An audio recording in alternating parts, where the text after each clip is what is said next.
10th student situation. అమ్మ తోడు exam start కాలే ఇప్పుడే వచ్చి ఆడుతుంది. దేవుడు దేవుడు నీ బాంచింది దేవుడా, ప్లీజ్ ప్లీజ్ ఎట్లా అయితే పాస్ కావాలి దేవుడా, ప్లీజ్ దేవుడా కొద్దిగా ఈజీ వచ్చేటట్టు చూడు దేవుడా. నీ బాంచిన ఎట్లా చదువుకోవాలి, ఎట్లా తెలియసి పాస్ చేపి దేవుడా, ప్లీజ్ దేవుడా, ప్లీజ్ దేవుడా. పాస్ అయితే గుండు కొట్టించుకుంటా దేవుడా. అవు నా పక్కకు మెంటకన్నోడు పడ్డాడేంది, వీడు చూపిస్తాడో చూపియాడు. దేవుడా దేవుడా ప్లీజ్ దేవుడా ఎట్లా నన్ను చేసి సింపుల్ క్వశ్చన్లు వచ్చేటట్టు చూడు దేవుడా, పాస్ కావాలి దేవుడా. సార్ ఎగ్జామ్ స్టార్ట్ చేయమంటారా? అవై బర్రె పాడుగా ఉండలేడుగా, స్టార్ట్ చేయమంటారా సార్ అని అడుగుతాను. ఈడెంత చదువుకుని వచ్చిండు. దేవుడా ఎట్లా నన్ను వేసి పాస్ చేయరా, నీ బాంచను గుండు కొట్టించుకుంటారా. అమ్మ తోడు ఇప్పుడు పాస్ కాకపోతే మాత్రం ఊళ్ళో ఇజ్జత్ మానం తీసి పక్కకు పెడతారు.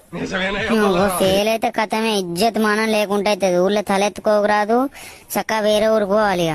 ఈ మెంటకన్నాడు ఉన్నాడు కదా, నాకు రాకపోతే ఇన్ని అడుగుదాం. సార్ స్టార్ట్ చేస్తున్నాం.